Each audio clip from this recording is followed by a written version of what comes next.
Hello my dear students, in this video we are going to discuss about the northwest corner rule method of calculating initial feasible solution in transportation problems. In previous video we have discussed about the typical structure of the transportation problem, different notations and symbols used while solving the transportation problems, and then we have discussed some basic assumptions that should be followed or should be kept in mind while solving or dealing with the transportation problems. So in continuation of that video, we are here with the second video in this series. In this video we are going to discuss northwest corner rule method, how to apply this method to calculate the initial feasible solution of the problem. So here we are having a typical transportation problem with all the conditions, with all the information we are having. We are having three supply points S1, S2 and S3 and three destinations D1, D2 and D3. Further, we are given with the information of CIJ, that means cost per unit of transportation. So CIJ values are given, it means the cost per unit of transportation is given here. S1, D1 it is given 2, from S1 to D2 it is given 9, and similarly in other cells we are having the cost of transportation. In addition to that, we are having information of supply constraints, that the supplying capacity of source 1 is equal to 200 units, of supply point 3 it is equal to 300 units, and for supply point 3 it is equal to 500 units. Similarly, the quantity demanded at different destinations is also given. For destination 1 it is equal to 250 units, for destination 2 it is 350 units, and for destination 3 it is equal to 400 units. Now if we calculate the total supply, it would be equal to 200 plus 300 plus 500, that is equal to 1000 units. It means the total supply of three supply points is equal to 1000 units. Further, if we calculate the demand, total demand, then it would be equal to 250 plus 350 plus 400, again it would be equal to 1000. So it means here the total supply, that is summation of SI, it means supply from source 1 plus supply from source 2 plus supply from source 3 is equal to summation of DJ. That means the total demand for destination 1 plus demand for destination 2 plus demand for destination 3. So in this case we have total supply is equal to total demand. So it is a balanced problem. It is a balanced transportation problem. So it is the one case in which the transportation problem is of balanced nature, where total demand is equal to total supply. So the other type, where the total demand is not equal to total supply, then it would be kind of unbalanced transportation problem. We will discuss in another video about the unbalanced transportation problems.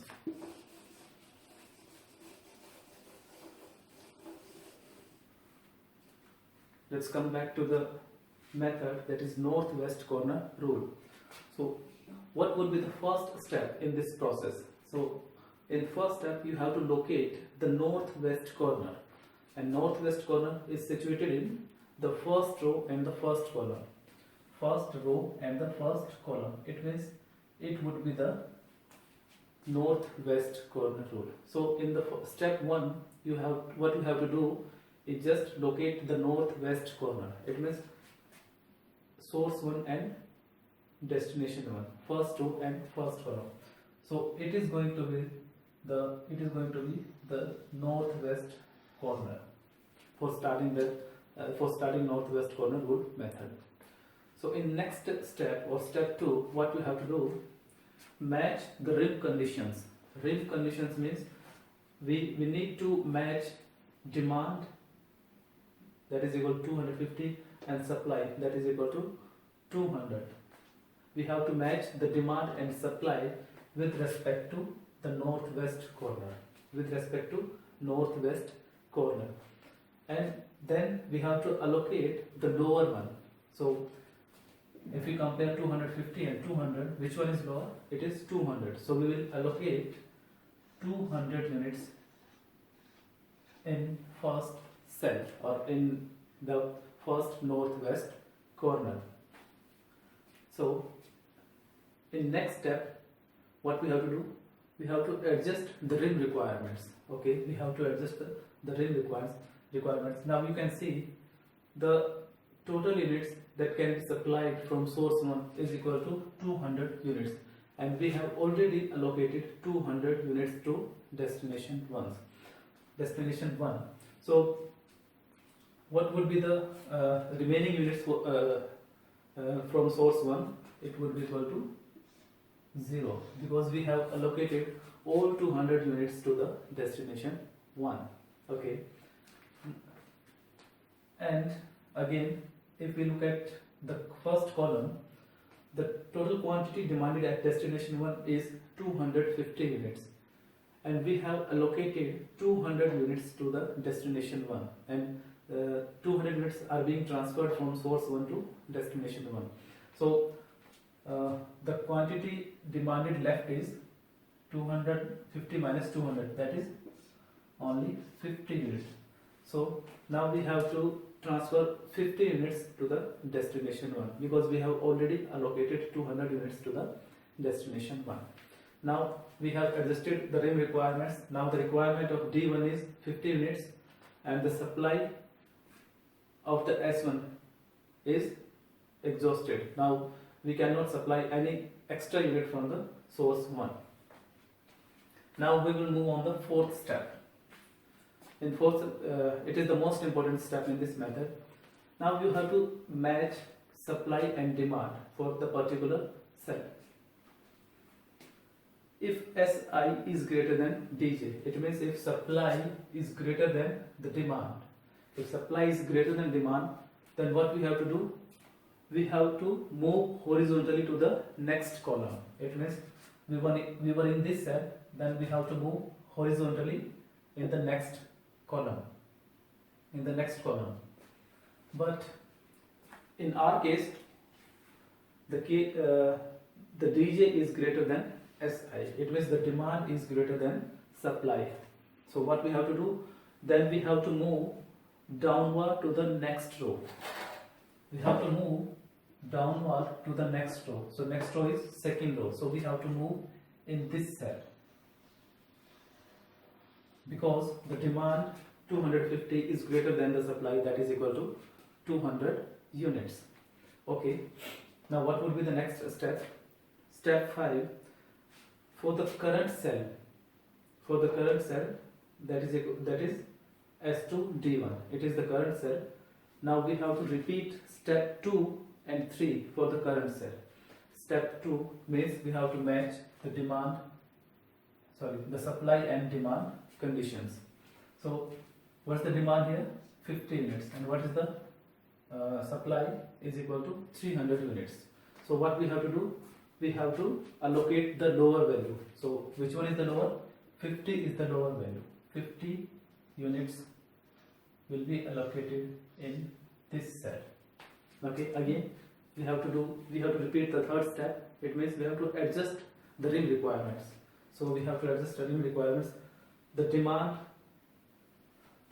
of destination 1 is satisfied. Now we have allocated 250 units to the destination 1. It means the demand of destination 1 will be 0. The supply from source 2 is equal to 300 units, and out of which we have allocated 50 units. It means we are left with 250 units at source 1. Okay. Now, what would be the step 6? In step 6, what we have to do? Again, we have to match the demand and supply. Supply was 300 units and demand is 50 units. So, which one is greater? 300. So, it means SI is greater than DJ. So, we have to move horizontally to the next column. We have to move horizontally to the next column, and next column is D2. Now the current cell would be this one, S2 D2. So simply what we have to do, we have to repeat the step 2 and 3 and 4 again for this cell. Now again match the demand and supply. RIM requirements. Demand is 350 units, supply is 250 units. We will allocate the minimum value, that is equal to lower value, that is equal to 250 units. Okay. In this case, the demand was higher than supply, so we move vertically to the next row. So next row would be like this, and we will shift in this row. Now we have to adjust the RIM requirements. The demand of D2 destination was 350 units. We have allocated 250 units. So remaining quantity of the units is quantity demanded is 100 units. Similarly, the supply of source 1 has been exhausted. We have allocated all the units of the source 2. So now we enter in this cell. Again, supply demand, match the supply and demand. Demand is 100 units and supply is of 500 units. So allocate the lower value is 100 units. So again, in this case, the supply was greater than demand. So we have to move horizontally to the next column. It means we have to move in this column. But before that, we have to adjust the RIM requirements. Now look at the destination 2. The demand was 350 units initially. Then we have allocated 250 units from source 2, and now we have allocated 100 units from source 3. So demand of destination 2 is completely satisfied. So the demand would be 0. The total supply from source 3 is 500 units, and out of which we have allocated 100 units to the destination 2. So we are left with 400 units at supply point 3. Okay, now in this cell, again match demand and supply. Supply is of 400 units and demand is also of 400 units. So we will allocate the maximum value, that is equal to 400 units. Okay, now you can see we have satisfied all the RIM requirements, and you can cross check our solution by adding up the row, by adding up the total demand, total supply from S1, S2, S3 to D1, from S2, S3 to D2, and from S3 to D3. So the actual demand of D1 was 250 units. 200 plus 50 is equal to 250. RIM requirement is satisfied. D2 total demand was 350 units. 250 plus 100, 350. It means RIM requirement is satisfied. Demand of destination 3 was 400 units, and allocated units are also 400. It means the RIM requirement of D3 is also satisfied. In a similar manner, you can cross check the RIM requirements of in each row. Supply capacity of S1 was 200 units. So sum of first row is also equal to 200 units. Supplying capacity of S2 was 300 units, and also we have allocated 300 units to the D1 and D2. So it is the method of cross checking your answer.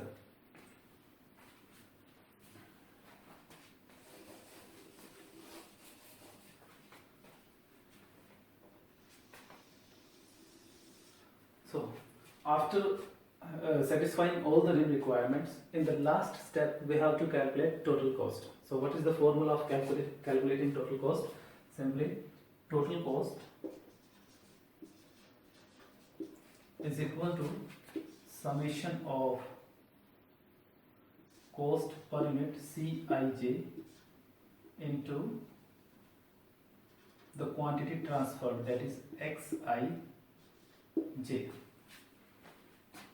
Cij, it means a cost of transportation of 1 unit of product from source I to destination J. Similarly, Xij denotes the actual quantity transferred from source I to destination J. So how would we calculate the total cost? It is very simple. In the first cell, the cost per unit is 2 rupees per unit, 2 rupees, and the units allocated in this cell is equal to 200. So we will multiply it to 200 units plus, in the second cell we have assigned 50 units. So cost of this cell would be 3 into 50 plus, again in this cell 8 into 250 plus, next cell 7 into 100 plus 3 into 400. 1, 2, 3, 4, 5. Okay. So we can sum it up to calculate the final cost of the transportation. Now the most one of the most important terminology or concept come out here, and that is about basic variables and non-basic variables. But before that, we must know that the cells in which we have allocated units greater than 0, we will call them occupied cells. Like in the first cell we have allocated 200 units, it means it is a occupied cell. It means we have used S1 D1 route, we have sent some units from source 1 to destination 1. We have utilized this route for transporting our product. So it would be called as occupied cell. Occupied.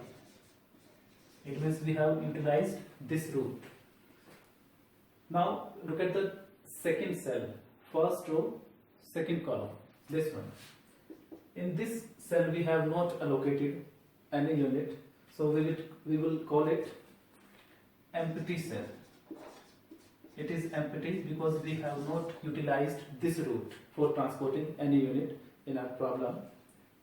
So we will call it empty cell.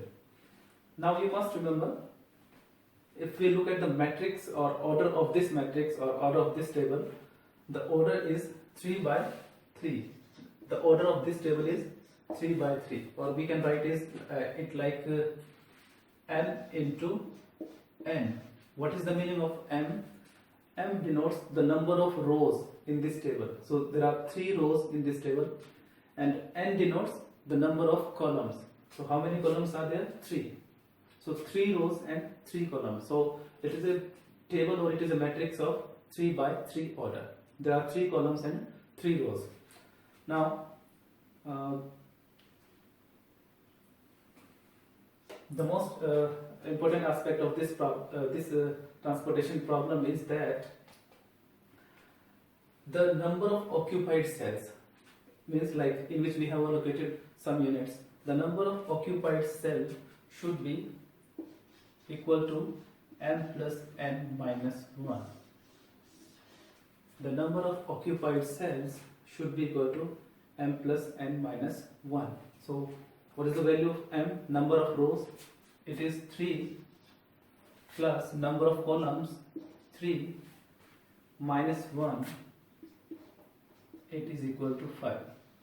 So in a standard normal transportation problem, we must have 5 occupied cells. So in this case we have 1, 2, 3, 4, 5. So we are having the 5 occupied cells, and we also call occupied cells as basic variables. Basic variables. and empty cells are also known as non-basic variables.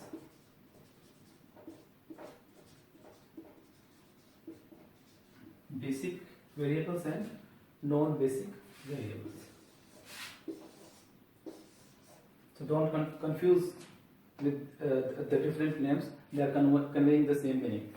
Empty cells means non-basic cells or non-basic variables. Occupied cells means basic variables. Okay, so it is the process to calculate initial feasible solution by using northwest corner rule. Now we must remember that although this method is very simple to calculate initial feasible solution, but it is not considered as that much effective in the case of transportation problems, and the reason behind it is that in this method we only use the rim conditions. It means the supply and demand requirements. We do not use the cost per unit. Now if you go back to the starting point of this video and again see the whole process, then you will realize that we have not used the cost per unit at any stage to allocate these units. We just followed the rim requirements, the requirement of supply and demand. So it's a kind of a very awkward situation that we are our objective is to minimize the total cost, and still we are not considering the cost per unit. Okay, so it is something that makes this method less important or comparatively less effective in case of transportation problem. So in next video we would be discussing the least cost method and Vogel approximation method that are considered much effective or more effective than northwest corner rule. Thank you.